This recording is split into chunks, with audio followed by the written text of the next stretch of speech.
So, welcome Laura. I read a brief biography of yours, and Laura is a German conceptual photo artist and having a degree in architecture that led to a very clear minimalistic visual language in her work. It often consists in self-portraits that she calls not my self-portrait, as she sees herself to be read as an anonymous protagonist and rather than a specific person. She believes in the, I find this very interesting, in the power in the healing power of self-portraiture, not only to address social topics, but also in her client work for brands. So, welcome Laura, and maybe we can start to talk about your work, your exhibition. You can tell us why you chose the name of the exhibition. as you were telling to me, it's not a serious, but is a gathering of your of artistic piece. So. Tell us about the name. Yeah. So I chose the name "Don't Look at Me" because I kind of like that it has a little irony. Because of course, all the images that we see in the exhibition are self-portraits in the technical sense of a self-portrait. I do take the photos myself of myself, so I guess that is what we consider a self-portrait. Then of course there is a bit of an irony that I say, don't look at me, because obviously you're going to look at me when you go to the exhibition, and I guess if I exhibit those photos, then I also kind of want you to look at me.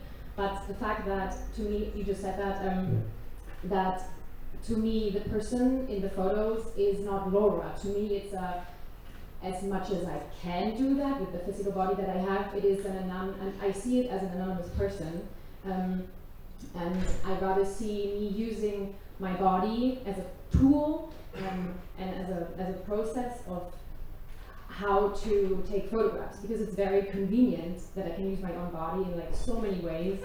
It gives me a lot of freedom to go whenever I want, to go exactly when I feel like the mood that I want to convey in the photograph, and it gives me the freedom to climb up things that are dangerous to climb up onto, and I probably wouldn't ask other people to do that because I don't want to risk someone else, and I can go over my own boundaries without, I don't know, forcing something on someone else. I really like that.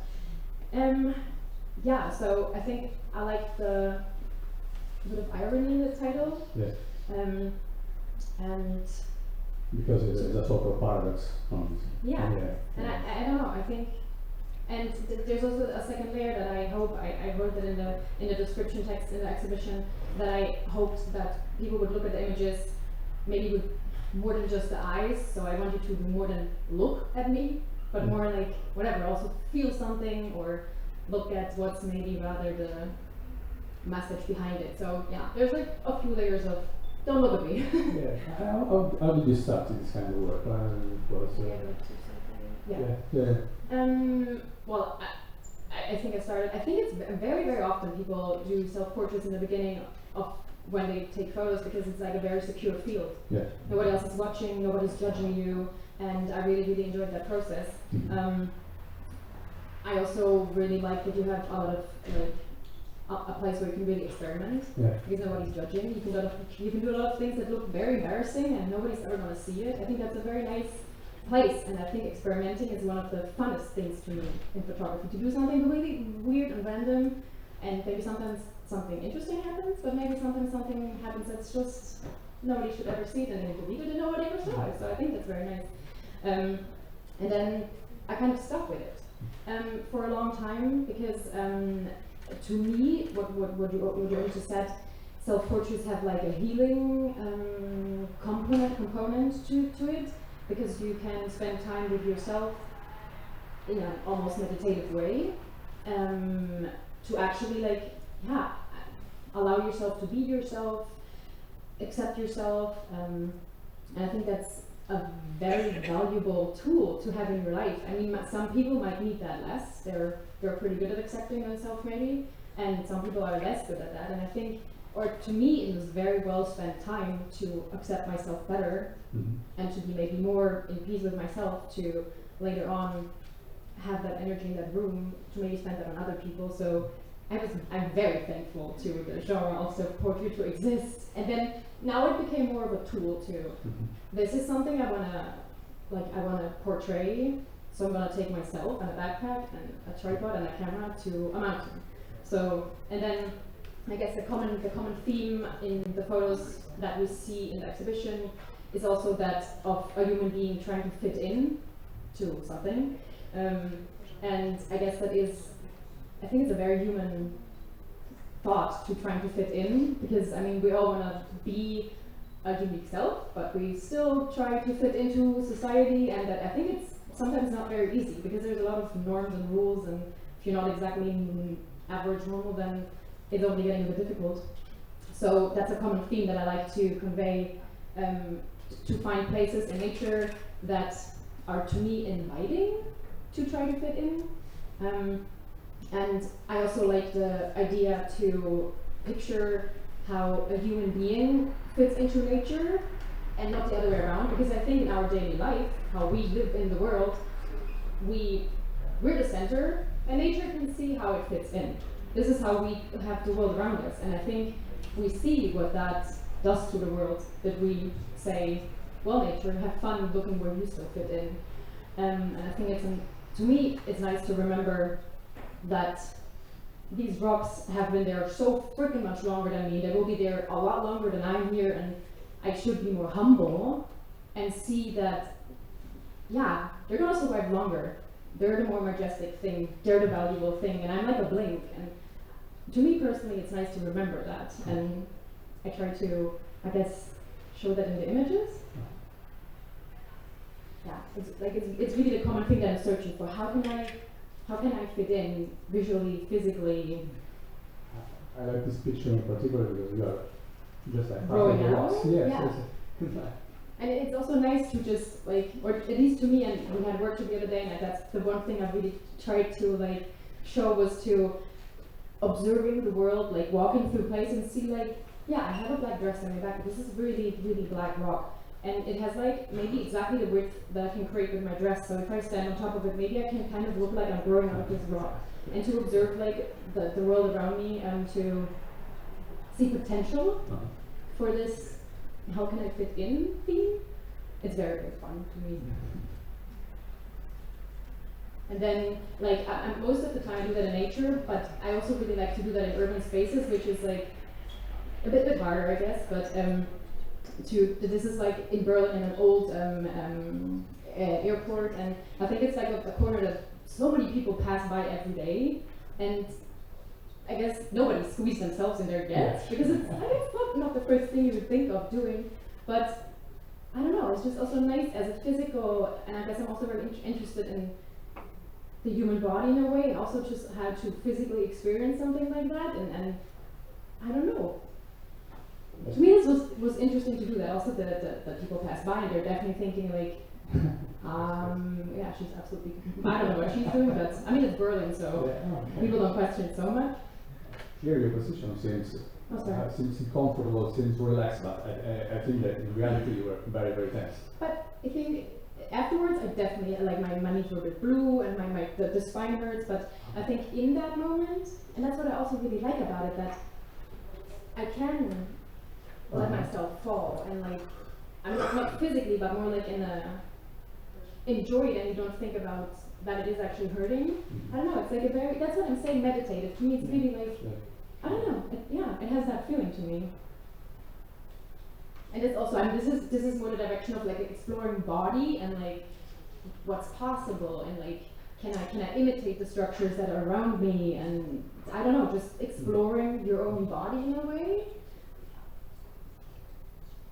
Same here. And then, I mean, the theme of fitting in is of course still there. I'm seeing the freshly painted wall in the kitchen, and I'm thinking like, oh, this is close enough to like my own skin color. How can I'm gonna blend in, I'm gonna hide my head, and then also experimenting like what kind of body shapes can I produce with my body, and trying to even reflect in like one body maybe like the beauty idols that we had like in like earlier times, and then the beauty idols that we have, I mean in the upper part that we rather have now maybe, and like even seeing that in one body and like through a pose, while in reality the body is maybe just exactly average. Yeah, this is also another example of like I really like that I can ask that of myself. I can put paillette in my eye, and I would not ask that of someone else, because it's also kind of like I don't think it's actually dangerous. I mean, worst case I guess you have to go to like a doctor and say like, I have this really weird thing in my eye, can you help me with that? But still, I don't know, it feels really better to do it with yourself and to explore that yourself, and yeah. So the concept behind this picture is exploring the possibilities of bodies. I think it happens out of exploration, but then it's rather that I'm like I did a completely different photo with paillettes filling a light that was coming in and covering it on the floor. Like it's difficult to explain that. I wasn't really satisfied with that, and then I don't know. It was like a process of like thinking of the. It happened really like intuitively. I definitely wasn't sitting at my desk and thought, maybe today I'm gonna put some paillettes in my eyes. But it happens like slowly. I'm thinking, oh, I think this would be a concept I'd like to explore. Normally you see tears and I guess you also don't know, is it happy tears, is it sad tears? And playing with that, not really knowing, because in this case, nobody can prove that it's just because of the paillette that the eyes is tearing, or maybe also just sad, and maybe I have a good excuse to say, no, I'm not crying, I just have something in my eye. I don't know, with the emotional component, and I think this is also like one of the images where I'd rather not talk too much about it, because I think it's so much nicer if people just make up their own wild story of what's happening. Yeah. But yeah, I barely ever plan out details. That's, to me, I have a theme. Of course, if I have clients, I have like there's a theme, and I make something like a plan, but almost never I end up with what I planned, because I think the best things happen in experimenting and in playing, and that's also the funnest part to me. And luckily, often in client work I'm allowed to do that, so I'm like, oh, okay, cool. Yeah, and for example, this was with a theme, and the theme was symmetry, and I definitely didn't write down, I'm going to use a mirror, and then I tilted a bit. It was more like me thinking like symmetry, what do I typically think of when I think of symmetry?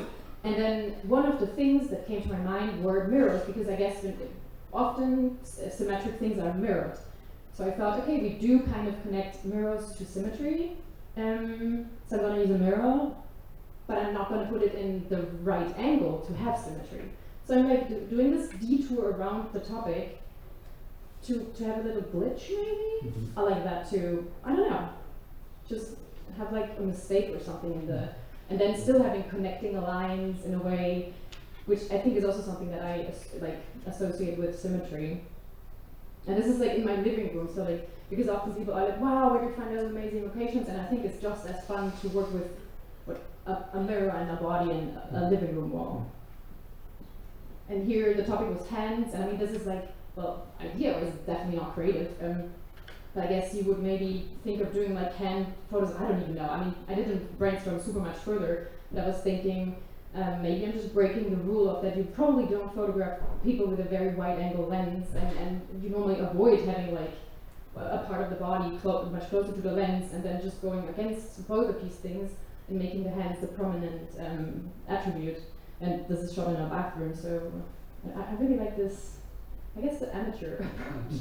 Yes. And then it is a playful approach. Yeah, that's the best thing I like about it. It's like, yeah, to have that child thing that's in it, and yeah. And then I also really like that with my self-portraits, I can express topics that I really care about, and the only person who's gonna be like getting the hate comments is still me. Well, in this case, I guess also a bit of my partner, but I really enjoy that I don't know, that I can use it for that too, that it gives me that ability maybe, or that way of transporting a message. And this is one of the examples with like more post-production, because this is a shot in the bedroom, leaning against a wall, and that was already difficult enough. So if you think, why didn't they actually do that in a museum? Then because it was already difficult enough with the wall behind my partner to balance this, and but I wanted it to be as the statement that I wanted to give of two human beings or whatever, the amount of human beings being in one plot, and it doesn't matter where male or female begins or ends, it's like it's human, and I wanted the idea to be on to be a statue, so I needed a museum, and whatever, this probably wouldn't have been able in an actual museum, so then I'm really, really happy to have post-production. I mean, whatever, there's an excuse with enough search or budget you would be able to, but I didn't have that. This one was way easier. It was just, so this is also barely edited. It's like with a beamer, a projector, what is this thing? Yeah, with an ancient statue by Polykleitos, I think. I probably pronounced that like horribly wrong. Of a Greek typical statue of like a young male athlete that was in a winning pose, like he's putting a band around his body because he just won. And it's the same topic again of like, where does the female and male start and end, and do we really need to make this crazy distinction, or can we just accept that it's a spectrum? But yeah, this would be a longer discussion, I think. And then, yeah, also just, I'm super happy about the fact that I just can go and explore and do topics as self-portraits that I also really care about, like climate change, and eventually, or like sometimes do like images that can give like, I mean, it's not, I mean, it was almost that many trees. The actual feeling was even crazier because it was like a street almost with like crazy high amounts of like cut down trees, and I was looking into it, and it was like the most devastating feeling, and then I tried to show that in also with a glimpse of like what will it do to human beings. Of course they're not going to ever hang like that, likely, probably not, but to show that feeling that I had and give an idea of, in a little metaphoric way, of the future. Yeah, so this was that was that part. Okay, because I just want to ask you, because we are talking about the fact that your body, your work was your self-portrait was exactly why corporates decide to ask you to make work for them, but using your self-portrait. That I'm excited about that, that I was very surprised. Because I always thought that you could not do like client work with self-portraits. I was always assuming that if they ask you, then you have to have like a big studio, and you're gonna have like a team, and you're gonna have models, and I don't know, that this is how you have to go about commercial client requests. And it was very surprising and cool to me that with my, like, that I can also do the actual client work as self-portraits, and they're okay with that, and I can still do the same process for like actual like commercial campaigns, and that was so cool to me. Yeah, when we are talking about your work, I say that please remember that for me your work is also a celebration of youth. Why you also made another kind of work after, that is celebration of age. Yeah. In certain. So if you want to talk about that work. Because this is not an exhibition at all, but I still want to share it because it's like, to me, it was like exploring the absolute contrast. It felt like to me personally, the absolute contrast of what I normally did since years.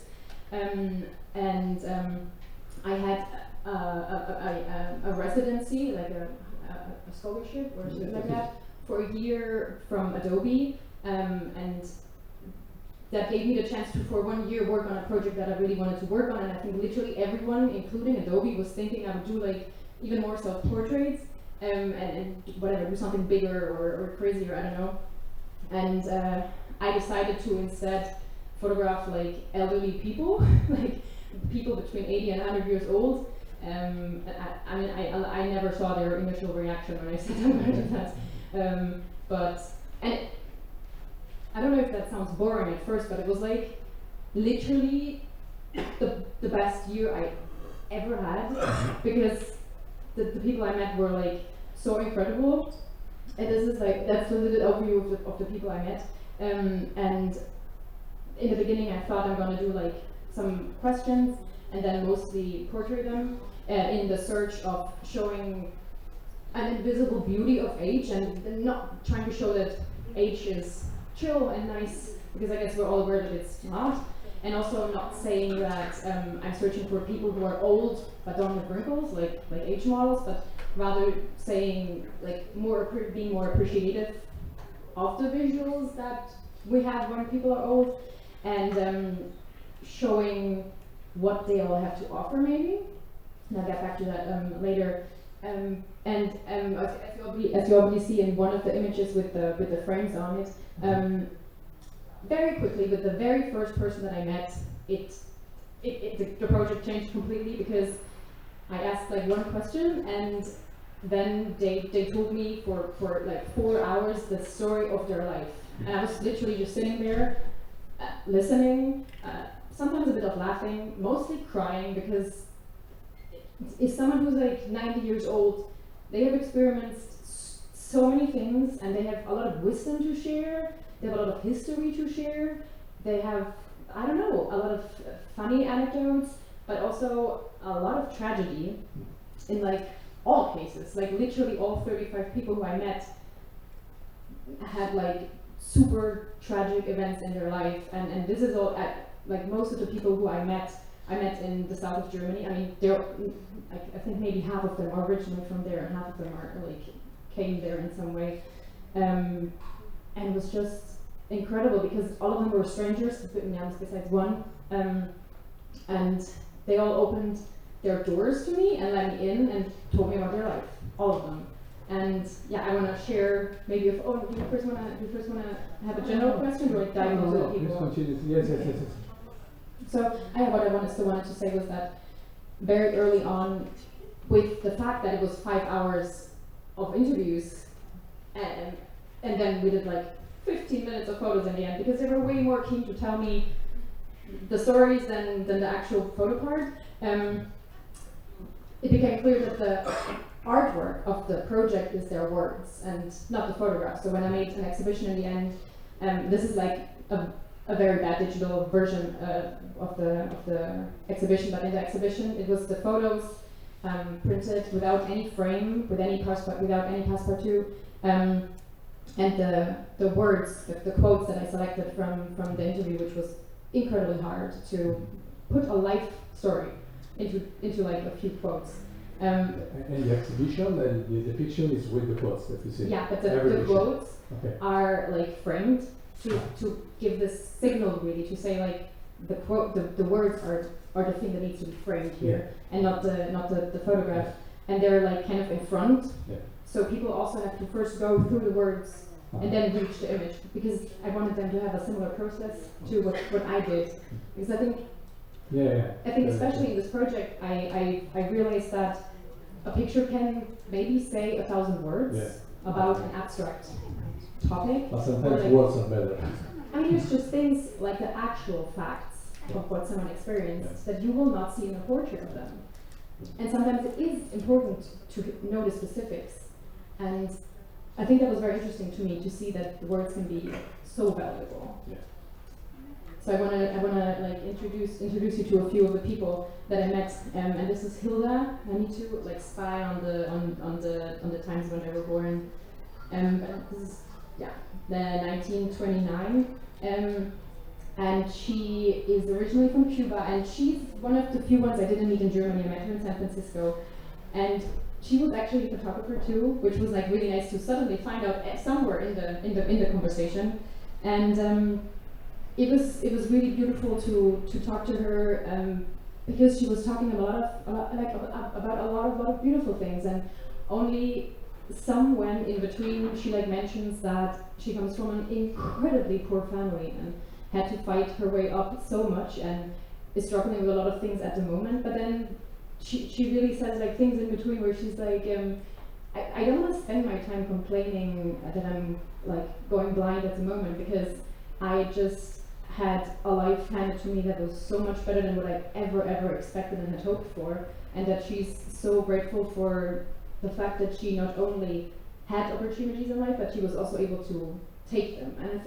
And she said like so many wise things about how you should encounter human beings, that I don't know, it's very, very inspiring to have that reinforced by someone who has just seen a lot.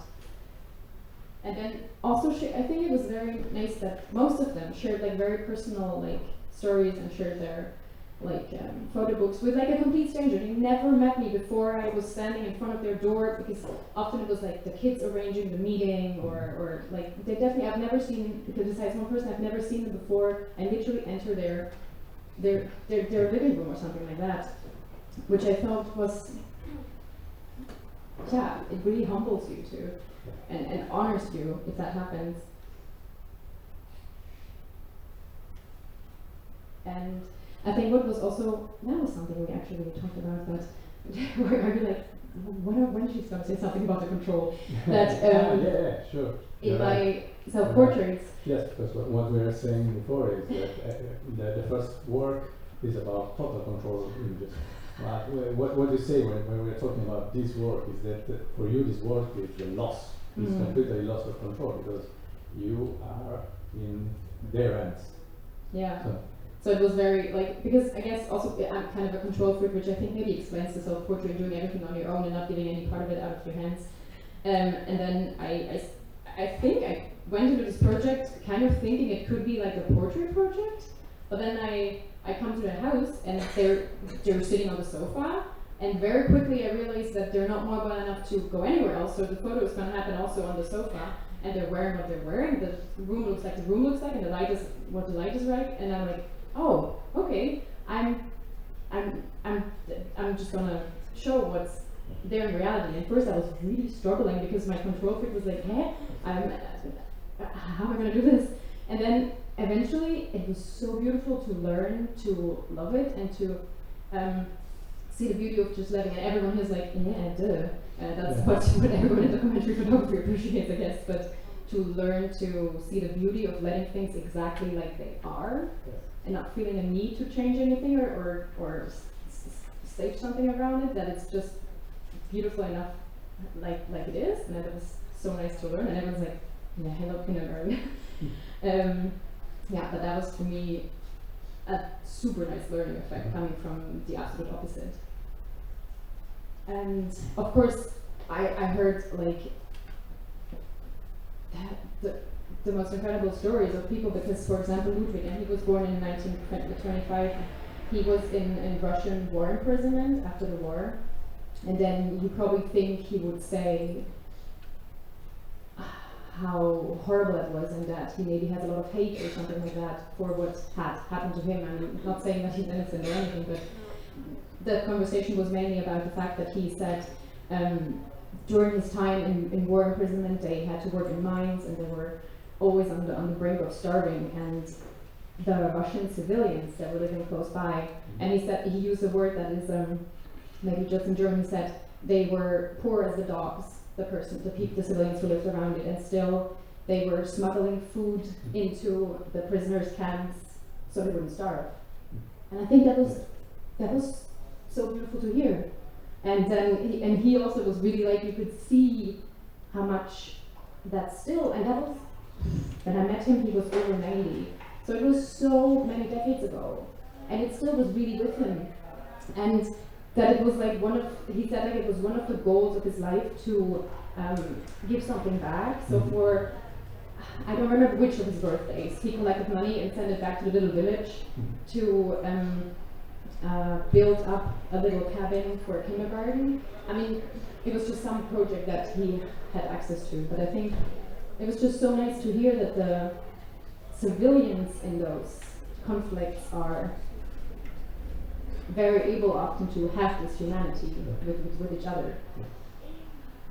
And you got connected with these people in the same way, or someone for you meant something? Oh no, I didn't. What do you mean, like how do I?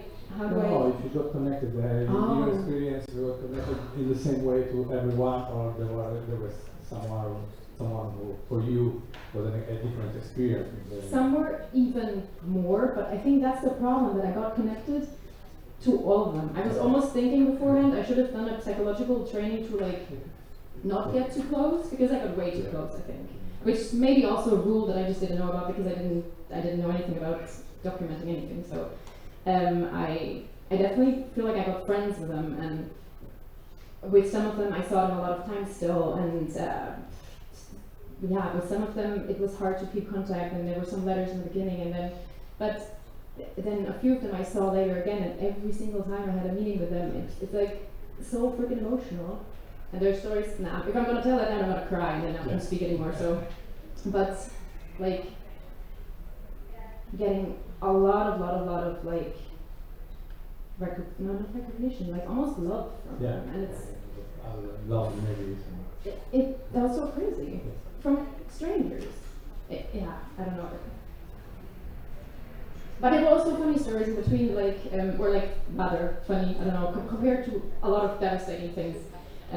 For example, from Brunhilde and Anna, that they, and I think that's literally, I think what they told me in that moment when they were really laughing, that it was normally in their time when you get married, you definitely know how to cook because you're a woman, and you definitely learn how to prepare meals. So when you get married, you can cook for your husband.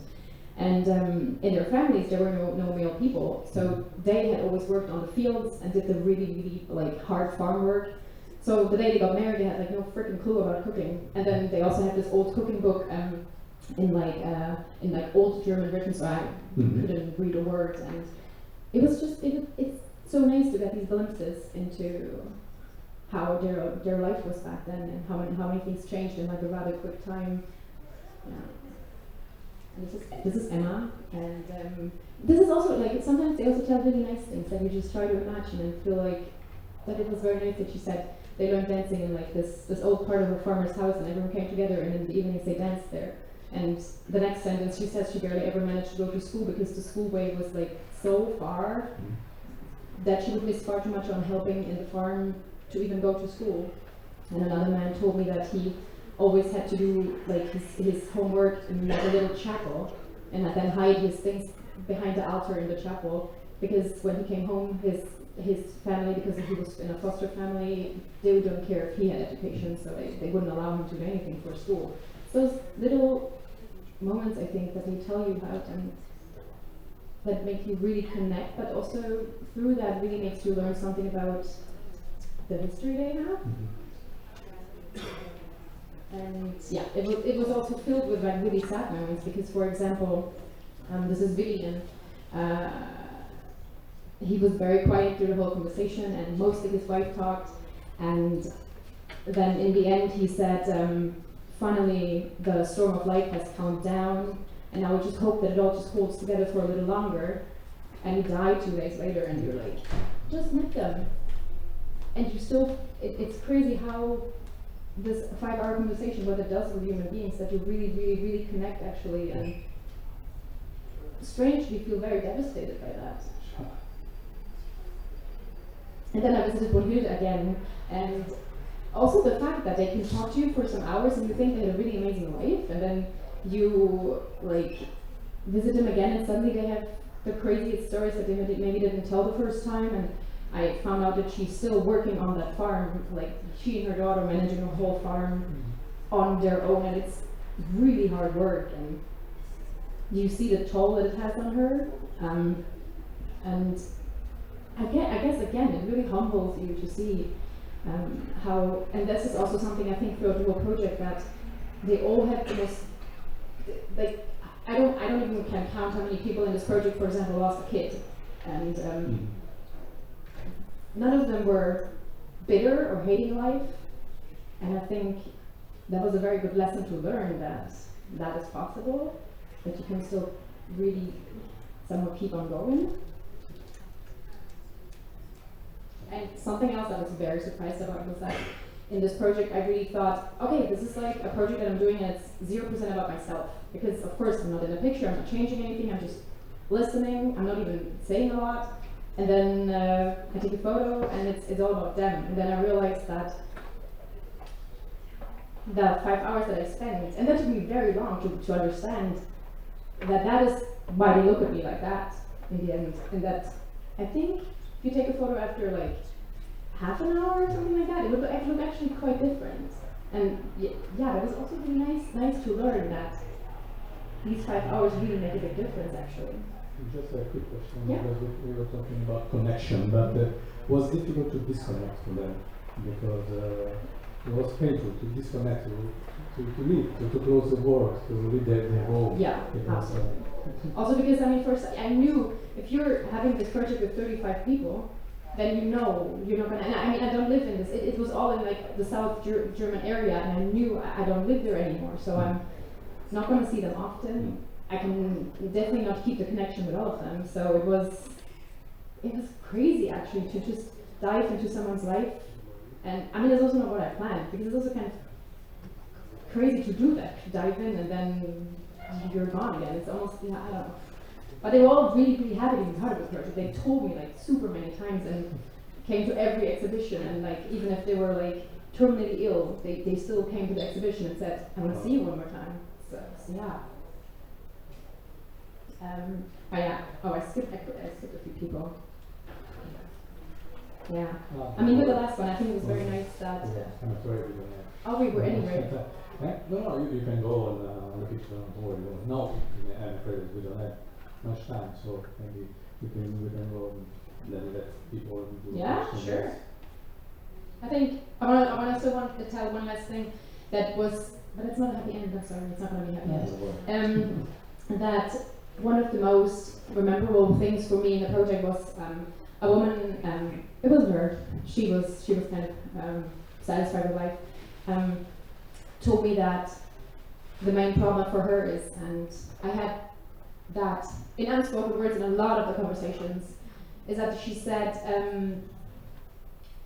the problem with being old is not that you're physically having to give away a lot, that there are a lot of things you can't do anymore, and it's not even the fact that all the people that you love, if you're getting very old, are slowly not with you anymore. The biggest problem is that you feel like you're not useful anymore, and therefore have no justification to still be here. And that was so hard to hear. That this is the feeling we as society give a lot of other people. That as soon as you don't participate anymore in a monetary way, you lose your justification to be here.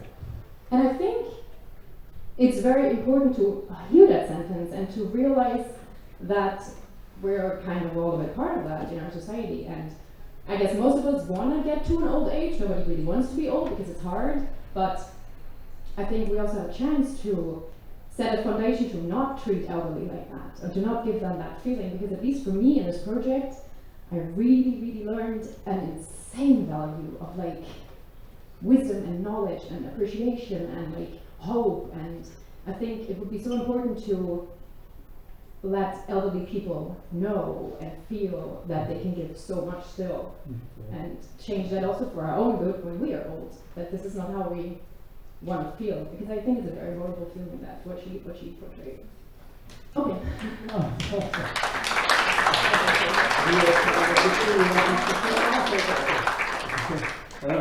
Is there any question from the audience? Instead, say it now. Did you have an exact number in your head of how many you wanted to shoot, and did you take that number right the way through to the end, or did you have to edit or feel compelled that you'd spend so much time that they should be exhibited?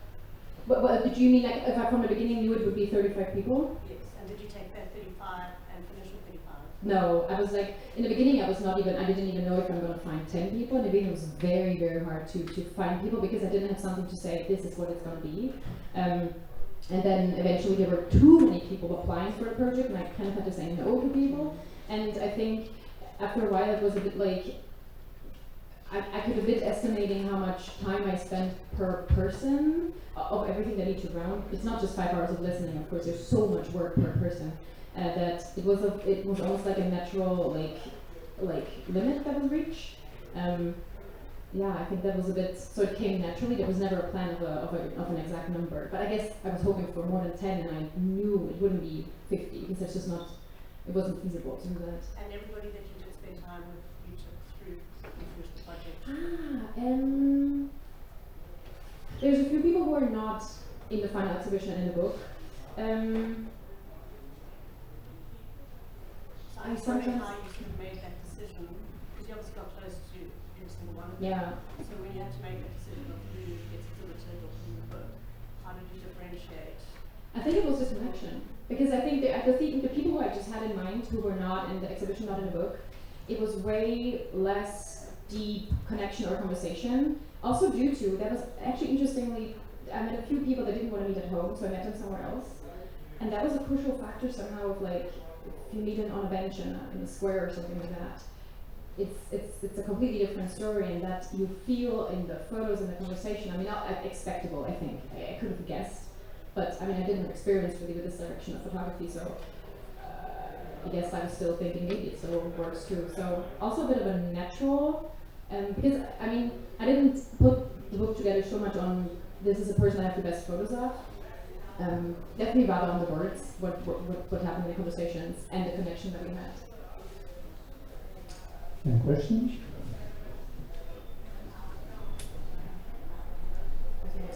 Which kind of response did you have from the exhibition? Surprisingly very, very good. I had like a lot of people who said that they cried reading the quotes from the people, and same for, I mean, like a softcover magazine book, and where there's a bit more information about it, and a lot of people like wrote me that they really cried reading what the people said, and because I mean everyone can kind of connect to the topic, like, because everyone has like knows someone who's old. Yeah. And I think, and especially of the people who are in the exhibition, they and the family said like they felt so seen and valued, and like, I mean, half of the people of the projects don't live anymore, so the people were like, till now I get messages that they say, I'm so happy my father, my grandma was part of your project still, because I have that now as something to hold on to. So that I was think that really nice. to be seen is the morale of the project. Yeah. Watching this picture, I think that says everything. It was very wonderful. So, thank you for sharing your work. Thank you. Thank you. Thank you. I wish we had 2 hours to talk about everything. Yeah, I also feel like I'm not, it's always so hard to do just to, but there's so many more people, there's so many more things they said, Yeah. and I always just give a glimpse, and it always feels like I'm not doing just to the people, because I'm leaving out so much. Yeah. So. Sorry to all the others.